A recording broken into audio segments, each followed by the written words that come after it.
Reserve আসলে এখন কত, এটা একটা খুব পপুলার কোশ্চেনে পরিণত হয়েছে। এইটা নিয়ে আপনি আসলে কি বলবেন যে আমাদের রিজার্ভটা আসলে থাকতেছে না কেন?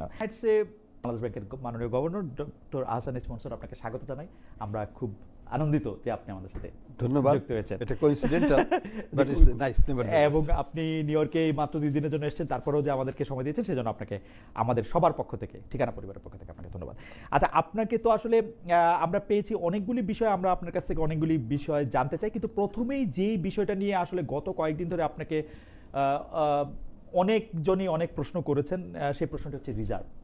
অনেকে এই প্রশ্নটি করতে চান যে আপনি তো আসলে এক ধরনের পিলফারেজ, যেটা আসলে চুইয়ে পড়া টাকাগুলি বেরিয়ে যাওয়া, সেটা তো আপনি আটকালেন, কিন্তু আমরা দেখতে পাচ্ছি যে আপনি দায়িত্ব নেওয়ার পরে প্রবাসীদের রিমিটেন্সও বাড়তেছে, রপ্তানি আয়ও বাড়তেছে, ফরেন কারেন্সি $40 বিলিয়ন ঢুকতেছে, কিন্তু থাকতেছে না। এবং আমাদের রিজার্ভ আসলে এখন কত, এটা একটা খুব পপুলার কোশ্চেনে পরিণত হয়েছে। এইটা নিয়ে আপনি আসলে কি বলবেন যে আমাদের রিজার্ভটা আসলে থাকতেছে না কেন? আমি দেখতেছি যে ফরেন কারেন্সি, আমি বাংলাদেশ ব্যাংকের ওয়েবসাইট দেখতেছিলাম, আসলে বাংলাদেশ ব্যাংকের ওয়েবসাইটেও আমি দেখতেছিলাম যে $40 বিলিয়ন, আমি যদি ধরি মোরলেস প্রায় $20 বিলিয়ন প্রবাসীদের রেমিটেন্স আগস্টে সরকার গঠনের পরে ঢুকছে, রপ্তানি আয় হয়েছে $20 বিলিয়ন, মোট ফরেন কারেন্সি আয় হয়েছে $40.5 বিলিয়ন ধরেন। এখন ইম্পোর্টের ক্ষেত্রে আপনি ব্যয় করছেন মোরলেস $400 মিলিয়ন। তো আপনার তো অনেক রিজার্ভ বাড়ার কথা, এগুলো আসলে কোথায়? দেখুন, রিজার্ভের ব্যবহারের অনেকগুলো চ্যানেল আছে। আমরা আসার আগেই প্রায় $3 বিলিয়ন, $2.5 থেকে $3 বিলিয়ন মতো অনাদায়ী অনিষ্পন্ন দায় ছিল সরকারের। অর্থাৎ পেমেন্টস ওভারডিউ হয়ে গেছে কিন্তু পে করা হয়নি। ওকে, সেটার পরিমাণ $2.5 থেকে $3 বিলিয়ন। ওকে, এই টাকাটা কিন্তু আমরা শোধ করে ফেলেছি। আচ্ছা, এটা একটা বড় একটা জিনিস। আচ্ছা, 2 নম্বর যেটা হচ্ছে যে আমরা যখন আসলাম ক্ষমতায়, তখন কিন্তু ইম্পোর্ট কম্প্রেশন রেজিম চলছিল। মার্জিন রিকোয়ারমেন্ট ছিল 100%-এর মতো, যে ইম্পোর্ট খুলতে হলে 100% টাকা দিতে হবে। তারপরে বিভিন্ন দেওয়া হচ্ছে, মানে পরিমাণগতভাবে কমিয়ে দেওয়া হচ্ছিল তাদের ইম্পোর্ট করার ক্যাপাসিটি। উদ্দেশ্য ছিল টু সেভ ফরেন কারেন্সি। ওকে, কিন্তু এটার ফলে যেটা হচ্ছিল, বাজারে সরবরাহ কমে যাচ্ছিল, দাম বেড়ে যাচ্ছিল। রাইট। তা আমাদের প্রথম লক্ষ্যটা কি? Reserve build up is not my first order of priority. My first order of priority হচ্ছে এরিয়ার্সগুলোকে সেটেল করা। কারণ এরিয়ার্স সেটেল না করাতে বাংলাদেশের সাথে যারা বিজনেস করে, ফরেন করেসপন্ডেন্ট ব্যাংক, তারা সবাই বাংলাদেশকে ধরে নিচ্ছে যে Bangladesh is going to default like Sri Lanka. তাহলে আমরা কি করব? তারা তাদের লাইন অফ ক্রেডিট বন্ধ করে দিচ্ছিল। অলরেডি যখন আমি জয়েন করি তখন 50%-এর উপর ফরেন লাইন অফ ক্রেডিটগুলো ক্লোজড হয়ে গেছে বা অ্যামাউন্টটা কমিয়ে দেওয়া হয়েছে। তা আমার লক্ষ্য ছিল কি, ফার্স্ট মিটিং আই কন্ডাক্টেড, যেটা ছিল ফরেন করেসপন্ডেন্ট ব্যাংকদের সাথে। ওকে, যে তোমরা তোমাদের এই সমস্যাটা আমরা দেখব, বাংলাদেশ কোনোদিনও ডিফল্ট করে নাই, বাংলাদেশ ডিফল্ট করবে না, তোমরা আমাদেরকে দয়া করে লাইন অফ ক্রেডিটটা বন্ধ করবে না। আমাদের স্বাভাবিক বিজনেস, এই আমদানি রপ্তানি, এটা যেন আমরা করতে পারি। এটা কাদের সাথে আপনি? Correspondent bank. ওকে, করেসপন্ডেন্ট যারা আমাদেরকে এলসি কনফার্মেশন করে, এবং এলসিটাকে তখন আমরা ওইটার ভিত্তিতেই তো আমরা রপ্তানি করতে পারি, আমদানি করতে পারি। এটা যদি বন্ধ হয়ে যায় তাহলে কিন্তু আমরা ইকোনমি কলাপস করে যাই। রাইট। এটাকে ফোর্সফুল করাটা হচ্ছে আমার 1 নম্বর দায়িত্ব। সেটা করা হয়েছে। এখন এটাকে ওপেনিং আপ হচ্ছে। আমাকে পরশুদিন আমার সাথে ডয়েচে ব্যাংকের প্রতিনিধি দল আসছিলেন জার্মানি থেকে।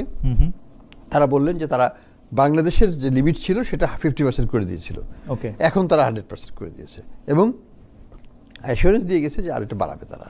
তার মানে এই যে জিনিসটা হচ্ছিল, অর্থাৎ সব দিক থেকে একটা বাংলাদেশের জন্য পরিস্থিতিটা সংকুচিত হয়ে আসছিল। এটাকে আমার দায়িত্ব ছিল প্রথমে এটাকে ওপেন আপ করে দেওয়া। তো ওপেন আপে আমরা মোটামুটিভাবে এখন সাকসেসফুল, এবং এটার ফলে কি হয়েছে, আমার আমদানিটা কিন্তু আবার বেড়ে গেছে। আজকে যে রোজার সময় বাংলাদেশে যে জিনিসের দাম বাড়ে নাই, এটার মূল কারণটা কি? সরবরাহ পরিস্থিতির ব্যাপক উন্নতি হয়েছে, অর্থাৎ সরবরাহের পরিমাণটা অনেক বেশি করতে পেরেছি আমরা। আমার রিজার্ভ বিল্ড আপের চাইতেও কিন্তু আমার সরবরাহ বাড়ানো দরকার। জনগণকে স্বস্তিজনক মূল্যে জিনিসটা সরবরাহ দেওয়াটা আমাদের দায়িত্ব। তো সেই কাজটা আমরা করতে পেরেছি। 3 নম্বর যে জিনিসটা আমরা করতে পেরেছি সেটা হলো আমাদের এক্সচেঞ্জ রেটটাকে কিন্তু আমরা স্টেবিলাইজ করে ফেলছি। 122 টাকাতে গত 4-5-6 মাস ধরে কিন্তু এটা আছে, তো স্টেবিলাইজ আছে এক্সচেঞ্জ রেট। এখন সর্বশেষে যেটা হচ্ছে রিজার্ভ, রিজার্ভের দিক থেকে আমার পলিসি ছিল রিজার্ভ আর কমতে দেব না। আমি আসার পরে ইন্টারেস্টিং, মানে আমি আসার পরে একটা dollar, not one single dollar হ্যাঁ আমি রিজার্ভ থেকে বিক্রি করিনি। ওকে, ইটস ইজ আনবিলিভেবল রেকর্ড। একটা ডলারও বিক্রি করা এরকম কি হয়নি। আর এর আগে হয়েছে কখনো? এর আগে 48 বিলিয়ন থেকে 20 বিলিয়নের নাম ছিল কি কারণে? বিক্রি করে করে এই তো 28 বিলিয়ন তো বিক্রি হয়ে চলে গেছে, দেশ থেকে বের হয়ে চলে গেছে, তাই না? তো এই টাকাটা পাচারও হয়ে গেছে জি অনেকাংশে। তো যাই হোক, আমার কি হতো, আমি রিজার্ভ থেকে 1 পয়সা বিক্রি করবো না, কিন্তু আমি চাই আমার পেমেন্টসগুলো সব আমি সেটেল করবো, এরিয়ার্সগুলোকে কমিয়ে ফেলবো, আমি চাই আমার আমদানি বাড়াবো, আমি চাই আমার এক্সচেঞ্জ রেটকে স্টেবল করবো, আমি চাই যে বাংলাদেশ নিয়ে যেন কেউ কমপ্লেন করতে না পারে যে আমার টাকা আমি বাংলাদেশ থেকে আনতে পারছি না। আমি এর মধ্যে একটা জিনিস করেছি, একটু বলে দিই। জি আইনে একটু আমরা সার্কুলার দিয়ে আমরা বলে দিয়েছি, যদি কোনো বিদেশি প্রতিষ্ঠান যারা বাংলাদেশে বিনিয়োগ করেছে তারা টাকা বাংলাদেশ থেকে বাইরে নিয়ে যেতে চায়, তাকে বাংলাদেশ ব্যাংকে আর আসতে হবে না। ওকে, সরাসরি ব্যাংকে যাবে, যে বলবে যে আমার এই টাকা আমাকে ফেরত, আমাকে রেমিট করে দাও, ব্যাংকে দিয়ে দেবে। তো এটা কেউ বিশ্বাস করতে পারছিল না। ইভেন শেভরনের মতো প্রতিষ্ঠান এসে জিজ্ঞেস করছিল, আমি বলছি না, তোমরা যাও, you will get your money, you can remit. এইটা কি আরেকটা দরজা খুললো না? যারা না, দরজা খুললো না, এটা তো খোলায়। আমরা তো আমাদের নীতিগত সিদ্ধান্ত তো আছেই যে বিনিয়োগকারী বাংলাদেশে বিনিয়োগ করবে, সে তার বিনিয়োগের যে return on investment plus the principal amount যদি সে ফেরত নিতে চায়, যখন সে ফেরত নিতে চায়, তার সেই অধিকার আছে। এটা কি আপনার সেই অধিকারকে আমরা বাস্তবায়ন করতে দেই নাই, কিন্তু এখন আমি বাস্তবায়ন করছি। আচ্ছা আচ্ছা, আমি অর্থাৎ আমরা কিন্তু অনেক দিক থেকে লিবারালাইজ করে দিচ্ছি জিনিসটাকে, যে কারণে রিজার্ভ বিলটা হয়তো আরো 5 বিলিয়ন বা 4 বিলিয়ন বেশি হতো, সেটা না হয়ে আমার রিজার্ভ যেটুকু আছে আমার যথেষ্ট, আমার 4 মাসের উপর রিজার্ভ আছে। Okay, and that's enough for now. Okay, আচ্ছা, আমরা একটা কি বলে একদমই ক্লাস 9-10-এর আরজার হিসাবে আমি একটা হিসাব দেখতে পাচ্ছি যে ওই ইয়াগুলির মধ্যে যে আপনি মোট ফরেন কারেন্সি আয় করছেন হচ্ছে 40। আচ্ছা, আমি খুব সিম্পল বলি, হ্যাঁ, আমার ফরেন কারেন্সি আয় হচ্ছে আমার প্রায় অ্যাবাউট 50 বিলিয়ন এই বছর হবে। ওকে, হ্যাঁ, ওকে, আমার রেমিটেন্স হবে 30 বিলিয়ন এই বছর, 80 বিলিয়ন। আচ্ছা, আমি তাহলে একটু পুরান কথায় আসি যে ধরেন আপনি 41 বিলিয়ন ডলার আপনি ফরেন কারেন্সি আয় করলেন এই যখন থেকে আপনি আসছেন সেই সময় পর থেকে 41 বিলিয়ন ডলার আপনি ইম্পোর্টের জন্য ব্যয় করলেন 26 বিলিয়ন ডলার, আপনার তো 14 বিলিয়ন ডলার বাড়ার কথা। ওইটা কি আপনি যে 2.5 বিলিয়ন ডলার আপনি শোধ করছেন মানে করেসপন্ডেন্ট ব্যাংকিং এর জন্য বা আরো কিছুর জন্য, যদি আমি আরো 1.5 বিলিয়ন ডলার ফরেন ডেট আছে, আচ্ছা, কিন্তু সেটা তো আপনার কাছে 10 বিলিয়ন ডলার বেড়ে যাওয়ার কথা না এখন? না, 10 বিলিয়ন বাড়বে না। আমি বলি আমাদের ইম্পোর্ট পেমেন্টস আমরা প্রতি মাসে 6 বিলিয়নের মতো করছি আমরা। আচ্ছা, 6 বিলিয়ন 6 বিলিয়নের মতো আপনি করছেন।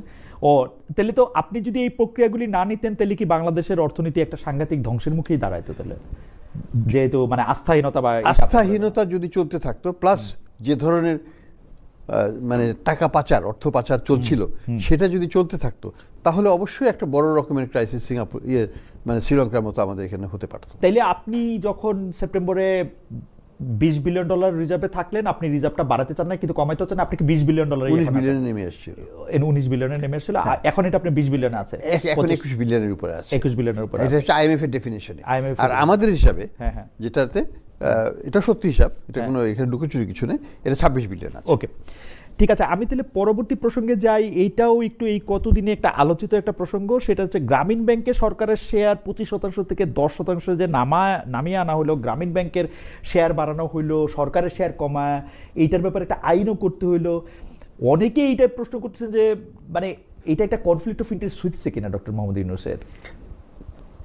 না, এটা কোনো কনফ্লিক্ট অফ ইন্টারেস্ট না। আসলে সেটা হলো যে সরকারের তো কোনো অন্য কোনো প্রতিষ্ঠানে থাকা উচিত না, এটা একটা ব্যক্তি খাতের প্রতিষ্ঠানই বলা যায় প্রধানত, এটা জনগণের প্রতিষ্ঠান। তো এখানে সরকারের শেয়ারটাকে 10% 25% মনে হয় ছিল, সেক্ষেত্রে 10% নামিয়ে আনা হয়েছে। সরকারের শেয়ার এখনো আছে, 25 থেকে 10-এ নামানো, 25 থেকে 10-এ নামানো হয়েছে। সরকারের শেয়ার এখনো আছে, এবং এটা সত্যিকারের অর্থে আরো বেশি দূর যাওয়া উচিত ছিল আমার মতে। আমি হলে আমি কি করতাম, শূন্য করে দিতেন না, আমি এই বিশেষ আইনে যেটা হয়েছিল সেই আইনটির দরকার নেই। ওকে, ব্র্যাক যেরকম আছে স্বাধীনভাবে কাজ করতে না, পারছে। কিন্তু- সরকার দরকার কি আমার গ্রামীণ ব্যাংকে সরকারে যাওয়ার? কিন্তু গ্রামীণ ব্যাংক তো সরকারকে ভর করেই গ্রামীণ ব্যাংক হলো, হয়েছিল। ব্র্যাক যেটা হয় নাই। না, সেটা ঠিক। সেই সুবিধা তো গ্রামীণ ব্যাংক না, নিছিল সেটা ঠিক আছে, সরকারের শেয়ার সরকার বুঝেনি। আচ্ছা, কিন্তু কথা হলো যে পরবর্তীতে তো সরকার বের হয়ে যেতে পারে, পারে। যে কোনো সময় পারে, বের হয়ে যাওয়া পারে, উচিত, কারণ সরকারের তো এই ব্যাংক চালানোর কোনো সরকারের কাজ না। না। আমি বাংলাদেশ ব্যাংক, হ্যাঁ। আমি কি চাইবো ওই ব্যাংকগুলো আমি চালাবো? না, না। আমি ব্যাংকগুলোকে একটা রেগুলেটর হিসাবে ব্যাংকগুলো যাতে সঠিকভাবে চলে সেটাকে দেখার দায়িত্ব আমার। কিন্তু ব্যাংকের দৈনন্দিন কাজ করার দায়িত্ব ব্যাংকের বোর্ড আছে, তাদের ম্যানেজমেন্ট আছে, তারা করবে। এবং এই যে হস্তক্ষেপগুলো যেটা হয়েছিল সেটা কিন্তু এই সরকারের এই কারণেই হয়েছিল, সরকার থাকার একটা বড় অংশ থাকার কারণে। ভবিষ্যতে যাতে হস্তক্ষেপ না হয়। কিন্তু আমরা যারা একটু ক্রিটিক্যালি গভর্নমেন্টকে দেখতে চাই, তারা এইটার মধ্যে মানে আমরা আসলে কি মাননীয় গভর্নর, আমরা তো বেশিরভাগ সময় আপনার কাছে আমরা গেছি, আপনি তো এই প্রথম মনে হয় রাষ্ট্র বা সরকারের সঙ্গে কোনো একটা দায়িত্বপূর্ণ জায়গায়, তো আমরা কিন্তু আপনার কাছে ব্যাখ্যা চাইতাম যে এইখানে আসলে সরকারকে ক্রিটিক করা যায় কিনা, সরকারের আমরা অন্য কোনো ইন্টেনশন দেখি কিনা, সরকার প্রধানের অন্য কোনো ইন্টেনশন দেখি না, আমি সেটা দেখবো না। আমি মনে করি যে সরকার এই গ্রামীণ ব্যাংক নিয়ে আগের সরকার যে ধরনের ছিনিমিনি খেলছিলেন, জি, সেই জায়গাটা থেকে সরে আসাটা ভালো, ভবিষ্যতে যেন আবার একই জিনিস আচ্ছা না হয়। আচ্ছা, সেই কারণে এটাকে শূন্য করে দিতে পারলে ভালো হতো আমার হিসাবে। না, কিন্তু হয়তো ইউনূস সাহেব নিজে সেটা করতে চান নাই, এই কারণে যে কিন্তু উনি ওনার সাথে এটার সাথে জড়িত কিন্তু- আছেন, একটু দেখতে খারাপ লাগে। ইউনূস সাহেব নিজেই তো একটা প্রতিষ্ঠান, অনেকে যে বলেন যে উনি আসলে গ্রামীণ ব্যাংকের ওই জায়গা থেকে সরতেই চান না, এইটাই বা কেন? না, সত্যি কথা বলতে একটা প্রতিষ্ঠানের যখন সৃষ্টি লগ্ন থেকে একজন থাকে, তার একটা অ্যাটাচমেন্ট থেকেই যায়। আমি যদি বলি কিন্তু রবীন্দ্রনাথ বলছে না, অধিকার ছাড়িয়ে দেয় অধিকার রাখার মতো বিড়ম্বনা আর নাই। হ্যাঁ, কিন্তু রবীন্দ্রনাথ তো কি শান্তিনিকেতন থেকে ছেড়ে এসছে? ছাড়েন না, তা ছাড়েন নাই, তাই না? উনি পদ নেন নাই, কিন্তু উনার তো একটা অবিশ্বাস্য রকমের একটা দখল সেখানে ছিল, এটা তো অস্বীকার করার উপায়। Is it good or এবং bad? এখনো আছে। ইজ ইট গুড অর না, ব্যাড? ইট ইজ ইনহেরেন্ট আমি মনে করি। কারণ আমি যদি দেখি ব্র্যাকের কথাই ধরি, আবেদ সাহেব কি ব্র্যাক ছেড়ে দিতেন? উনি তো না, কিন্তু ব্র্যাকের গঠন আর গ্রামীণ ব্যাংকের গঠন, গ্রামীণ ব্যাংকের গঠন যাই হোক না কেন, জি, সৃষ্টি থেকে উনি তো এটার সাথে জড়িত। নোবেল প্রাইজ গ্রামীণ ব্যাংক পেয়েছে কার